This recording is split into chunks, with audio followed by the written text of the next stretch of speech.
On to Mexico. I have to admit that's slightly erroneous. The troops never made it to Mexico. They got as far as the Mexican border in 1916. And of course, the Connecticut National Guard at the Mexican border raises the issues: why were they there? How did they get there? Who were they? So it's a basic who, what, where, when, and why of this whole operation. Just a note before I begin on sources: there's a good number of images of Connecticut soldiers in Arizona at the time of the campaign. Most of them come from one or two different collections. The Dudley collection here in the State Archives has a treasure trove of images of Connecticut soldiers at the Mexican border. There's also the Learned collection, which are photographs and postcards that were taken and some sent by Merritt Learned, who was with Company L of the 2nd Regiment, who served along the Mexican border. These images were graciously loaned by his grandson, Alan Learned, who lives in Florida, and they were recently digitized by Christine Pitsley and her staff as part of the library's ongoing Remembering World War I project. There's also some photographs from published histories of various Connecticut regiments and military units that participated in the Mexican War. So pretty much everything that you'll see today is here in one way, shape, or form or another. So the question of why were they at the Mexican border? This is a postcard from around the same time as the campaign, and it kind of describes the situation. Francisco Villa, the cause of it all. He was a major figure in the Mexican Revolution of 1910. He was a major figure in sending General John Pershing into Mexico with U.S. troops to chase him in 1916 in the Punitive Expedition. And he also played a role in the decision to send the National Guard into Mexico and onto the border in 1916. He was a pretty nasty fellow. He started his career as a cattle rustler. He was a ruthless military leader, cold-blooded killer. I guess you could say he was a generally all-around bad character. A little bit of background to the Mexican border campaign and the Punitive Expedition. This is Porfirio Diaz was the president of Mexico for many years. He was duly elected in 1877 and again in 1884, but he ended up ruling Mexico pretty much as a despot. He encouraged foreign investment and industrialization, notably the building of railroads. Mining industry took off, and repressed the lower classes and the small farmers. They really suffered under his patronage of large landholders and ranchers. His despotism and repression eventually led to the Mexican Revolution of 1910, and he fled to Paris in exile in 1911. What followed was 10 years of rival factions vying for power with constantly shifting military alliances, pitched battles and assassinations, and a growing but unanswered demand for broad social reform by the country's dispossessed classes. This gentleman is Venustiano Carranza, who emerged as the leader of the Revolutionary Constitutional Party and was recognized by President Woodrow Wilson as the head of the de facto Mexican government in 1915.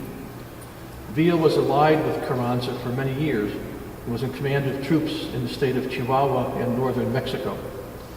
There was a growing split between the two beginning in September 1915, and it led to a decisive battle between their respective forces in November of 1915. Villa was soundly defeated but remained a threat to Carranza, raiding towns in northern Mexico and attacking his federal army. Now, on the night of March 9th, 1916, Pancho Villa and 500 of his soldiers attacked the border town of Columbus, New Mexico, leaving 18 American civilians and soldiers dead.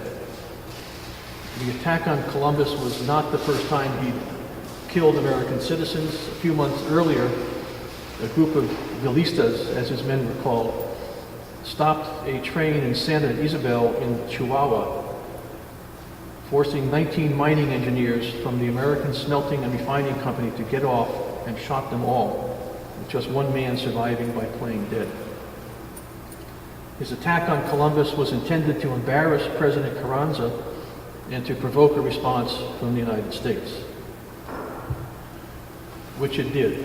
The very next day, President Woodrow Wilson responded to the attack, ordered the U.S. Army into Mexico to take the Villa bandits dead or alive. This is the headline from the Hartford Courant on March 11th, 1916.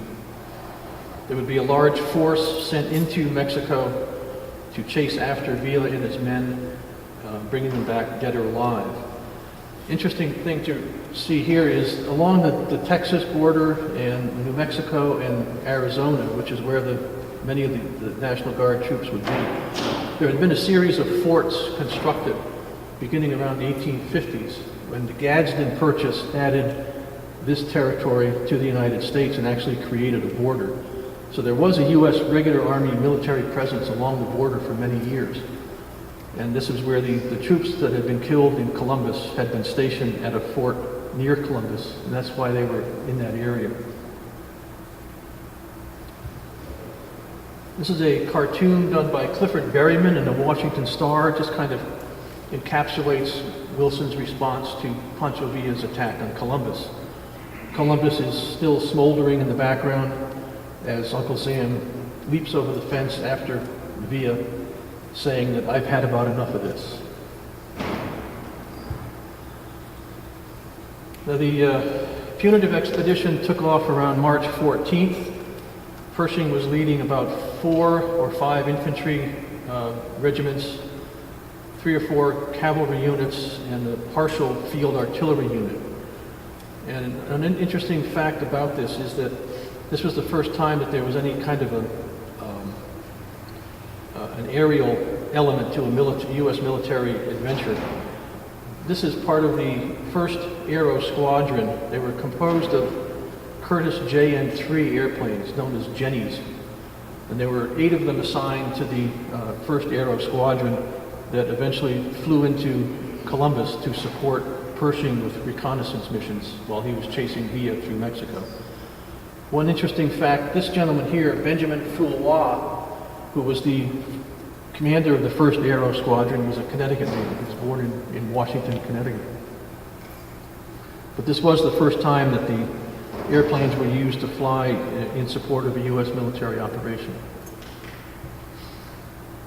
Another first was the use of a massive number of mechanized, motorized trucks in support of Pershing's expedition.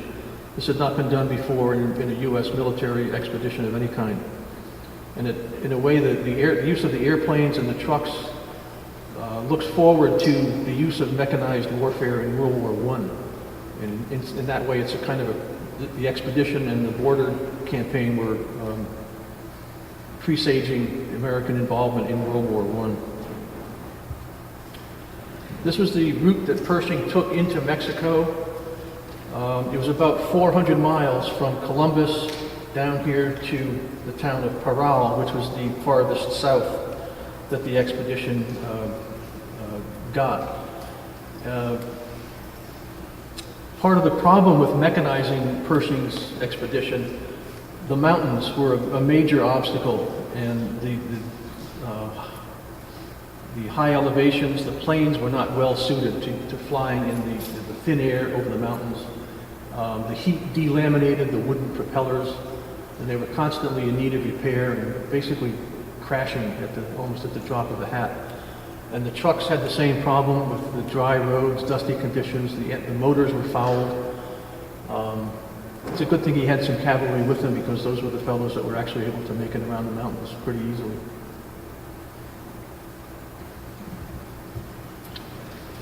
Now, a few months after Pershing was sent into Mexico, Wilson called out the National Guard from all the states to man outposts along the border, since so many of the troops, the U.S. troops that were stationed along the border, had been taken over by Pershing to go into Mexico. The towns and the forts along the border were vulnerable to attack. So what they did was he federalized the National Guard for the very first time in history, and ordered them to proceed to the border after they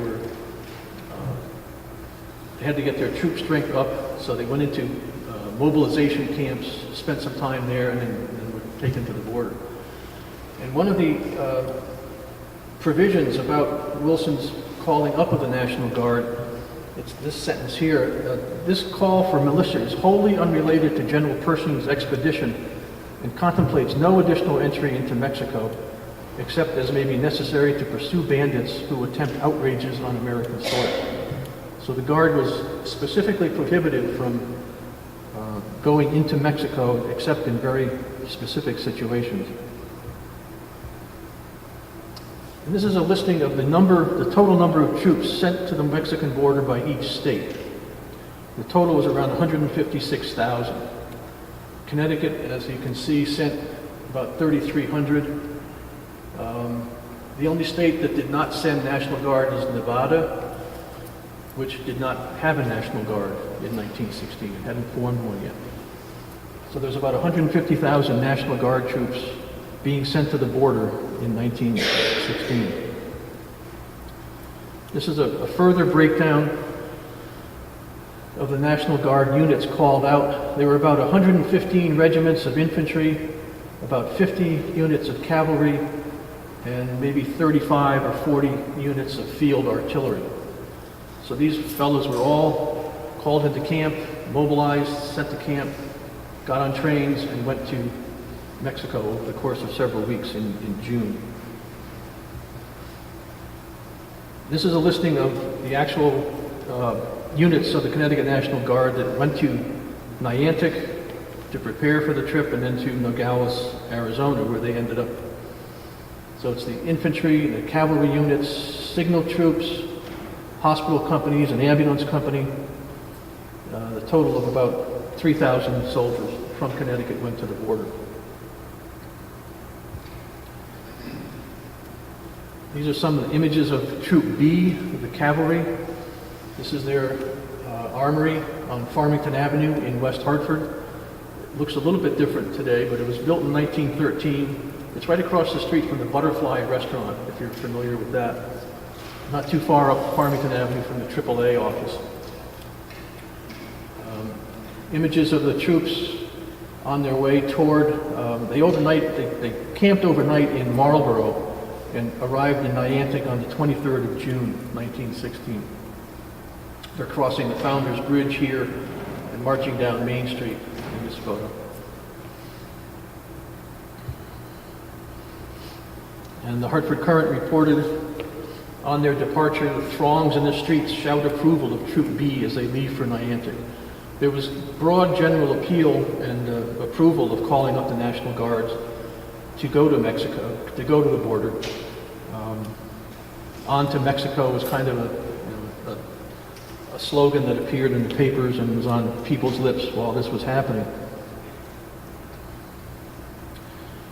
This is a quote from Major James Howard of Troop B Cavalry that kind of reflects that on to Mexico idea. Of course, we knew our immediate destination was Niantic, but where were we to proceed from that point, no one knew. Youthful imaginations recently had been kindled by a reading of Prescott's glowing story of the conquest of Mexico. To follow the path of Cortez, to storm the heights of Chapultepec after the manner of Tom Seymour in 1846, to look upon the lakes and palaces of Mexico, the most ancient city of America, to encamp among the temples of a vanished race, was ever a more fascinating prospect offered to a soldier of fortune. The reference to Tom Seymour, he was the hero of Chapultepec. He was a U.S. Army soldier at the time, credited with taking the Mexican flag off the fortress in Chapultepec during the Mexican War. He later became Governor Thomas Seymour of Connecticut.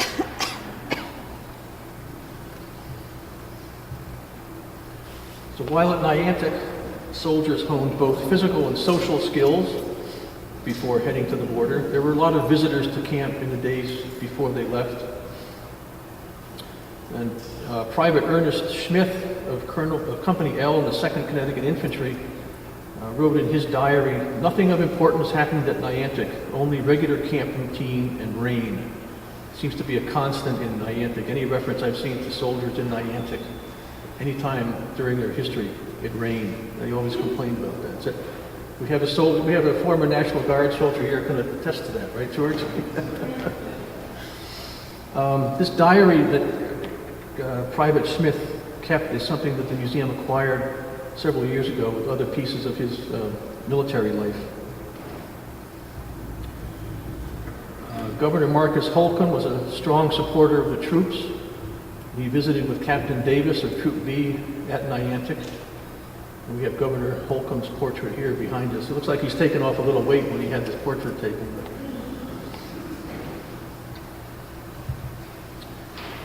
Between June 27th and June 29th, there were 8 trains, averaging about 16 cars each, that left Niantic, transporting nearly 3,000 National Guard troops and their equipment, cavalry and draft horses, and supply wagons and ambulances on their way to Nogales.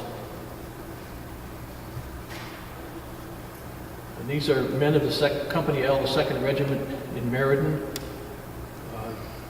They're chalk-decorated railroad cars. They availed themselves of, I don't know where they got the chalk, I don't know whether this is a tradition or what, but they inscribed the sides of their railroad cars, Company L, 2nd Connecticut, Don't Tread on Me, Meriden, Connecticut, Company L, 2nd Regiment.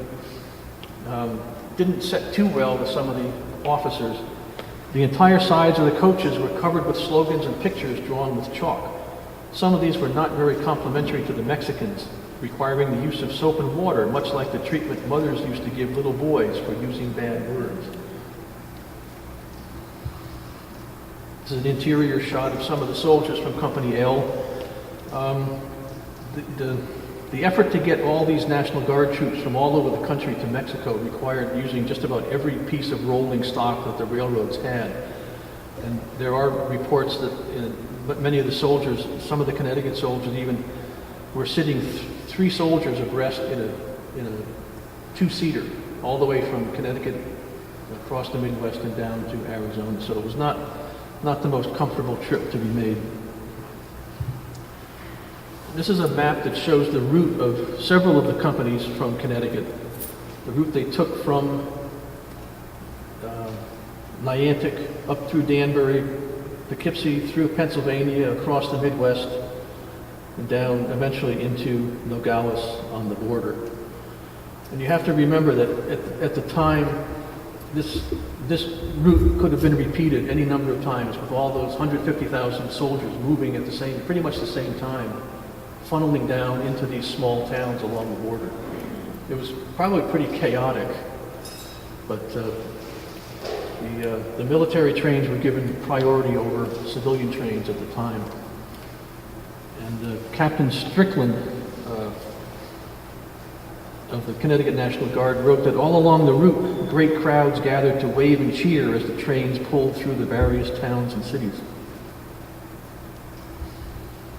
Now, this is Nogales, Arizona, and the photo on the bottom is Nogales, Sonora, Mexico. And in this bottom photograph, there's a white line that has been put into the photograph. And that's actually the international border between Arizona and Mexico. So there was nothing in Nogales separating them from the Mexican people and soldiers on the other side. The first camp that the Connecticut National Guard set up was pretty much washed away by a flood a few days later. It was, of course, blamed on the officers for not making the right decision as to where to put the camp. The soldiers, the enlisted men, dubbed it, Camp Flood after a while. But they did reestablish their camp on higher ground. This upper photo shows the soldiers actually starting to set up their tents and set up the camp after they had moved to a higher area. And this is the camp as it looked after they had reestablished it on higher ground. The area, these are the base hospital buildings on the top of the mesa.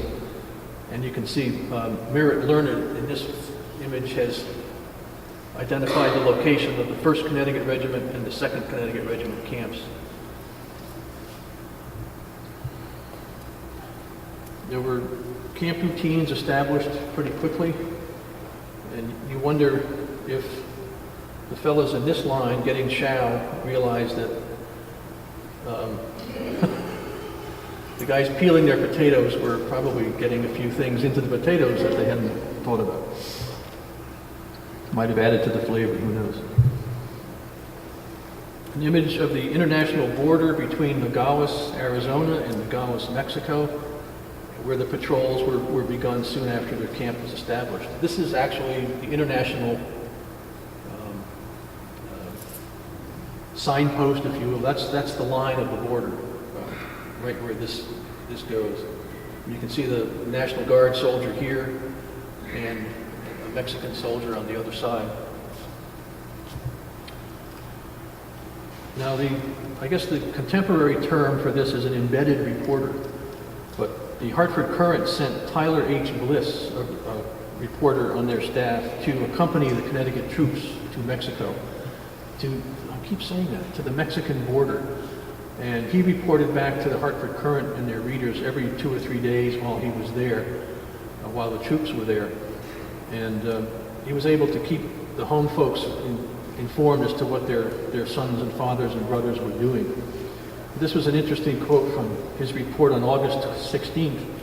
Another day without event, another day in that long routine of days, a day of drills, of marching, of exercises, or ordinary duties, the sort of a day of which we are getting our full share, the sort that makes soldiers but does not make excitement. From now on, we're given to understand most of the days will be of this sort. The novelty is over, the men are used to Arizona, and Arizona is used to the men.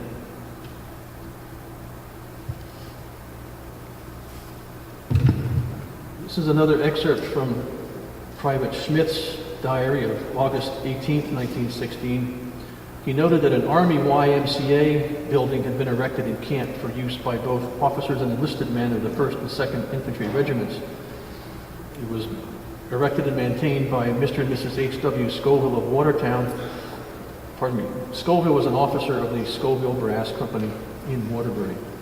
And he funded the erection of this building, which I think it was intended to relieve some of the boredom that Tyler Bliss was referring to earlier.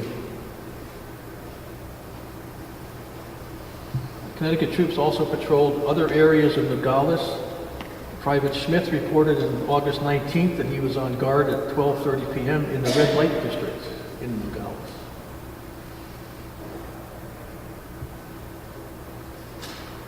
The infantry regiments undertook marches of gradually longer distances to increase fitness and endurance and to become acclimated to the higher temperatures. And they availed themselves of any opportunity to cool off on these marches, getting a drink in the stream or sitting in the shade of a tree along their route. And you can see how the shadow cast by the tree is just fully occupied by the soldiers at the left. Now, the troops A and B of the cavalry were also busy with their drills and routines. They exercised their horses daily. They engaged in skirmish drills as a regular part of their routine. Each soldier spent time on the rifle ranges. Private Smith reported his practice on the ranges at 2, 3, 5, and 600 yards, perfecting his marksmanship. Inspections were held on a regular basis. This is the Troop B Cavalry, the federal inspection at Nogales on July 22nd.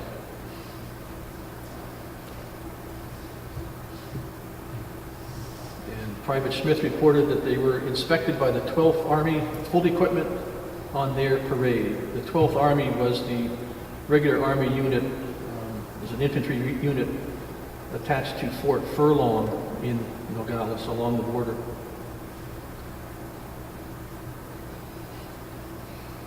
Now, the boredom that Bliss referred to, you could, I guess, reduce it somewhat by spending time in the YMCA building or in the red light district. There was also baseball games between National Guard companies, between in-state companies and between other state companies. And they also played games from nearby mining camps, which were throughout this area. And it occurred to me when this picture was taken in 1916, It had only been 8 years since the Cubs had won the World Series. This is Private Merritt Learned, who I mentioned earlier, enjoying with a near beer at the local Nogales establishment, while an unidentified soldier exhibits a local rattlesnake. Private Smith records that the soldiers were constantly, chasing different types of critters out of their tents and capturing them and collecting them. I think some of them were brought back with the soldiers, but obviously this soldier had caught up with a rattlesnake and gotten the best of it. Now, Troop B, cavalry troop, had been ordered to Arivaca, Arizona.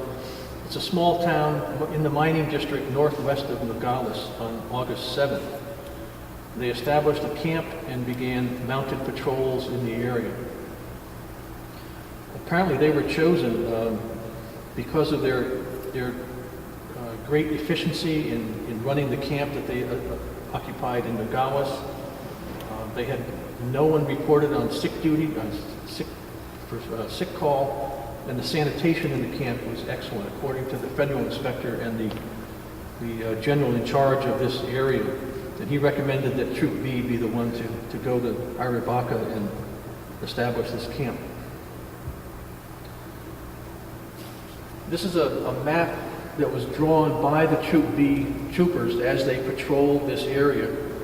Arivaca is here, and these are the trails and the roads and the various places that they patrolled. They did patrol right along the border. In all of these areas are mining camps and small farms and ranches that were they were being run by Americans, and they were being threatened by cross-border incursions.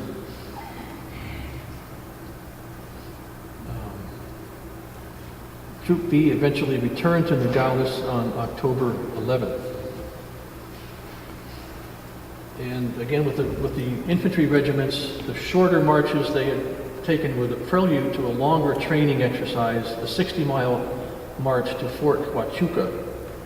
Now this is Nogales here, where they were all stationed. This is Fort Huachuca here. I think the route up was this way. There's a mention of passing through the town of Patagonia. I think they went this way and then across county, across land to Fort Huachuca, about a 60-mile hike. And this is Arivaca, is up here where the cavalry was. Huachuca had been established in 1877, and in 1916 was home to the famed 10th Cavalry Buffalo Soldiers, an African-American unit. Merritt Learned reported to his father regarding the regiment's hike. This is Fort Huachuca. I have marked with a line where we passed through out into the valley. Our camp is about 3 miles away under the mountains. This was the route that the regiment had taken through Huachuca and into the mountains to establish their camp. Learned in the 2nd Infantry returned to Nogales on September 20th, reported to his father that there were rumors that the Connecticut troops would soon be returning home. But he said, everyone preparing to go home, but I'm not as confident yet. So he was a little bit more skeptical than other soldiers. A few days later, Smith reported regular camp routine. Governor Holcomb visits the camp. And then 2 days later, there was a short speech by Governor Holcomb in the YMCA building at night. This is Private John Sweeney, Troop B, in his diary on Friday the 13th in October of 1916. This was not our unlucky day as we entrained. Reveille at 5:15 a.m. We fed the horses, had mess, and fixed up our belongings for the impending trip. The baggage was all loaded by a detail, and at 5:30 p.m. we departed from the Mexican border and Old Nogales. 87 horses and 8 mules. So the last of the Connecticut troops left Nogales on October 24th. By the end of that month, all had returned home. Their federal service ended with the mustering out of the last unit on the 14th of November.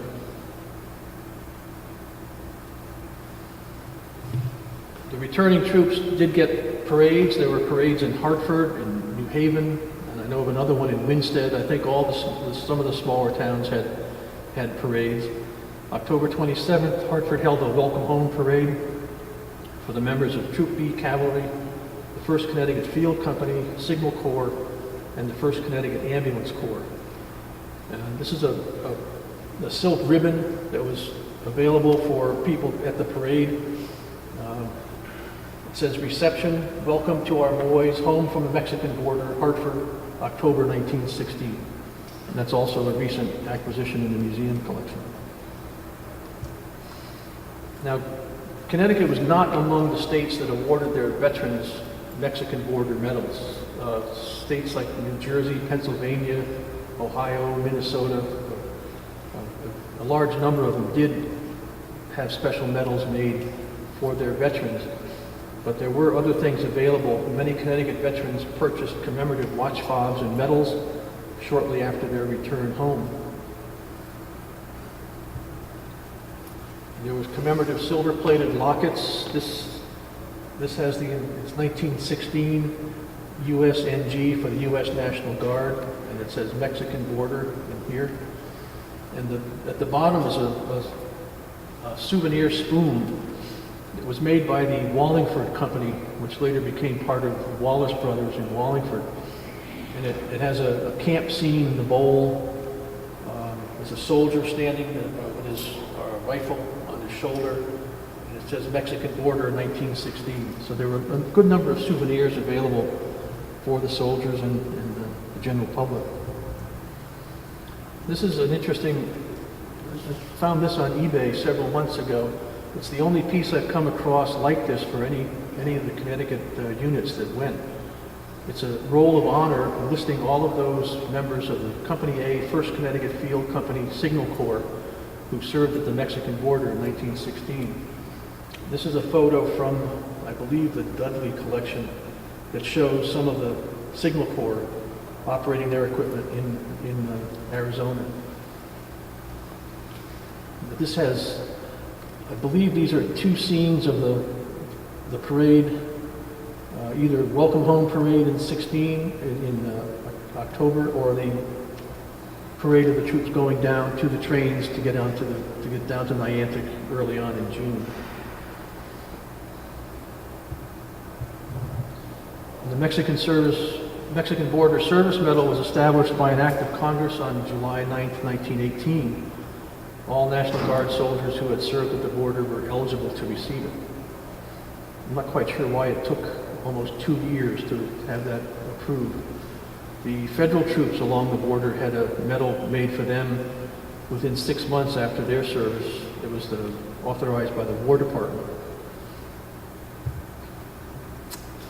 And this, I think, is it's a painting that was done by Donna Neary in 1985. It's a National Guard heritage painting. It's one of a series of things that have been done highlighting and honoring the service by National Guard troops over the years. It's titled On the Border 1916, and it specifically highlights Connecticut. The sergeant standing here, you can see on his pouch, his shoulder pouch, it says number 2, that's the infantry symbol, Connecticut, and number 13. So this was specifically dedicated to the Connecticut National Guard. I think it sums up the duty. A little bit of mechanization here with the motorcycle, the long marches in full combat gear that soldiers made, and even the weather that was changeable and could flood your camp at any given moment. So, in conclusion, I would just like to say that although the Mexican border service of the National Guard has faded from memory, perhaps overshadowed by the American entry into World War I 6 months after soldiers returned, its importance should not be overlooked. The first full-scale mobilization of the Guard resulted in a nucleus of well-trained officers and soldiers who had experienced the rigors of military discipline in a hostile climate and received training on up-to-date military weapons, equipment, and tactics, emerging from the experience with increased status as a dependable element of national defense. There was a long-standing rivalry or antipathy on the part of the regular army toward National Guardsmen. The regular soldiers looked upon them as kind of dilettantes. They were, social. The Guard was a social organization. Their military training, wasn't up to snuff. But all of that changed with the legislation passed in 1903 and 1916 that basically took the National Guard into under the federal umbrella, upgraded their training and their weaponry, and allowed Wilson to federalize the troops in 1916. Many of the Connecticut men who served along the Mexican border later distinguished themselves in combat during World War I, when the 1st and 2nd Infantry regiments were combined into the highly decorated 102nd Regiment. As current reporter Tyler Bliss noted, the Connecticut troops' Mexican border experience did indeed make them soldiers. Thank you.